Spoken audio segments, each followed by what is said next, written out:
Nuestro grupo va a tratar la noticia sobre la posible suspensión de la ley del IVE, interrupción voluntaria del embarazo. Los hechos comienzan cuando el 4 de febrero del corriente año, una asociación civil sin fines de lucro denominada Portal de Belén decide presentar un amparo ante la justicia para que se suspenda la aplicación de dicha ley y que se suspenda la entrega de misoprostol a las menores de edad. Continuando el camino procesal, el fiscal general de la provincia y su adjunto han tenido que dictaminar sobre la situación, en la cual ambos decidieron otorgarle la representación al abogado de Portal de Belén de dos colectivos, uno de ellos de los niños por nacer y el segundo de los niños no deseados. Además, hacen lugar a la suspensión de la entrega de misoprostol a las menores de edad. Lo que ha dicho el fiscal es, en primer lugar, que no tiene legitimación, y lo segundo es que debe suspenderse la aplicación de la ley, porque existe en Córdoba una norma en su constitución provincial, más precisamente el artículo 19, que dice que todos los ciudadanos de la provincia tienen derecho a gozar de la vida desde la concepción. Entonces, lo que busca esta acción de amparo, y en este caso la medida cautelar, es que hasta se resuelva el juicio, se suspenda la aplicación de la ley de aborto en Córdoba, porque no tendría sentido, por ejemplo, para el caso de un niño que va a ser abortado el día de hoy, que dentro de 2 años se dicte una resolución favorable a él que diga que el aborto no puede aplicarse. Actualmente existen 3 organizaciones que actúan como terceras interesadas en este proceso, que presentaron la recusación del fiscal Delgado, es decir, el apartamiento en relación a la causa, que aún no ha sido resuelta. Por eso es que firmó el dictamen junto con otros fiscales. A inicios del presente año, el ex legislador e integrante de la Asociación Civil Portal de Belén, Aurelio García Elorrio, de larga trayectoria como opositor al aborto, efectuó las mencionadas presentaciones en las que pidió que se declare inconstitucional el plano programa puesto en marcha por el gobierno de la provincia de Córdoba a través del Ministerio de Salud para la realización de abortos de acuerdo con la Ley Nacional número 27.610.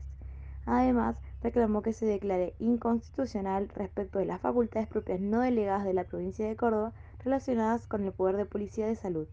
al programa puesto en marcha por el gobierno de la provincia de Córdoba a través del Ministerio de Salud para la realización de abortos, conforme a la norma nacional. En cuanto a los argumentos contenidos en el dictamen del fiscal general de Córdoba, quien había sido recusado pero se expidió igual, fueron que atento a encontrarse en juego el derecho a la vida y de no tutelarse adecuadamente procediéndose a la interrupción voluntaria del embarazo, sería de imposible reparación frente a la hipótesis de que la demanda sea acogida. Por otro lado, la ley del IVE y sus antecedentes muestran que en Argentina el aborto estuvo penalmente castigado en todos los casos hasta 1886.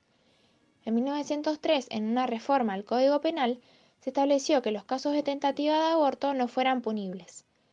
En 1921 se sancionó el Código Penal vigente en 2020. Allí se penalizaba, en el artículo 86, con prisión de 1 a 4 años a las mujeres y profesionales que realizaran intencionalmente un aborto.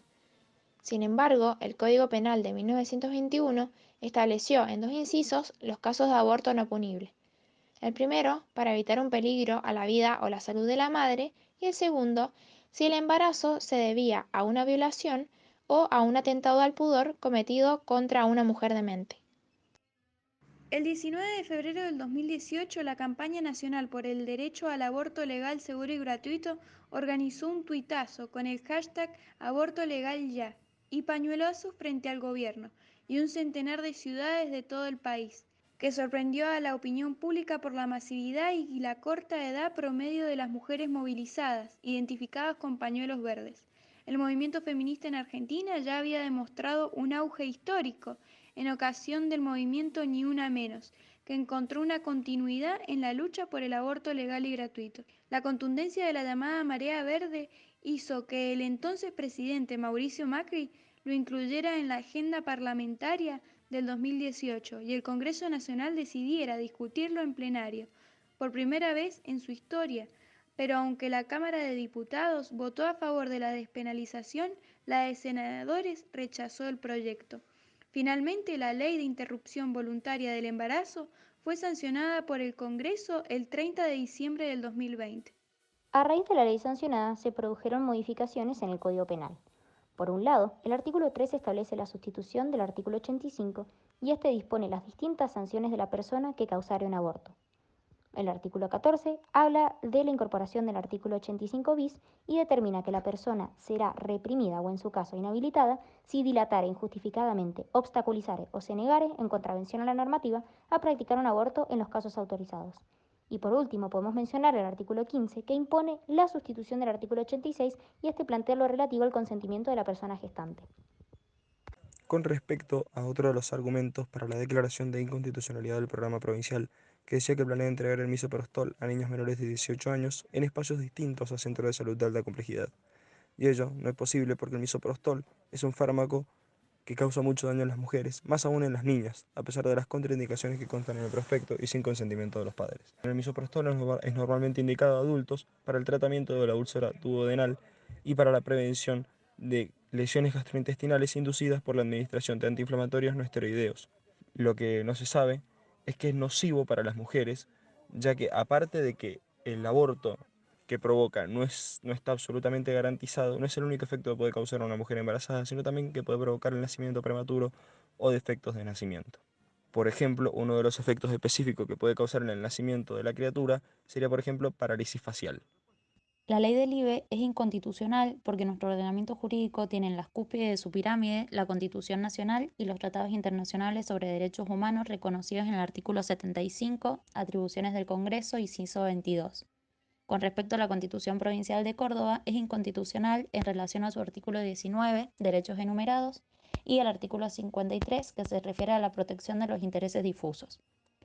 Para con las otras partes del ordenamiento jurídico, el Código Civil y Comercial o Código Penal, esta puede ser modificada porque se encuentra en igualdad jerárquica. En cuanto al fiscal general, se encuentra recusado por el hecho de haber manifestado abiertamente su oposición al aborto, por lo que los grupos pro aborto ponen en duda la legitimación del dictamen, el cual no es vinculante hasta que el Tribunal Superior de Justicia de Córdoba resuelva, por lo que no impacta de manera concreta ningún tipo de organismo público en Córdoba. La resolución válida es la de la Cámara, la cual está de acuerdo con la ley de IVE, por lo que el aborto no se suspende.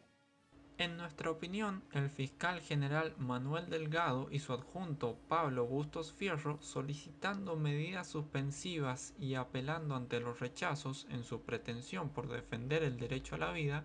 están obstaculizando el ejercicio de los derechos relativos a la integridad personal que emanan de la dignidad humana y que ya han sido reconocidos por nuestro país. Sin embargo, también estamos en desacuerdo al tomar medidas para que se declare la inconstitucionalidad de la Ley 26.610 con el fundamento de que el derecho a la vida es un derecho absoluto,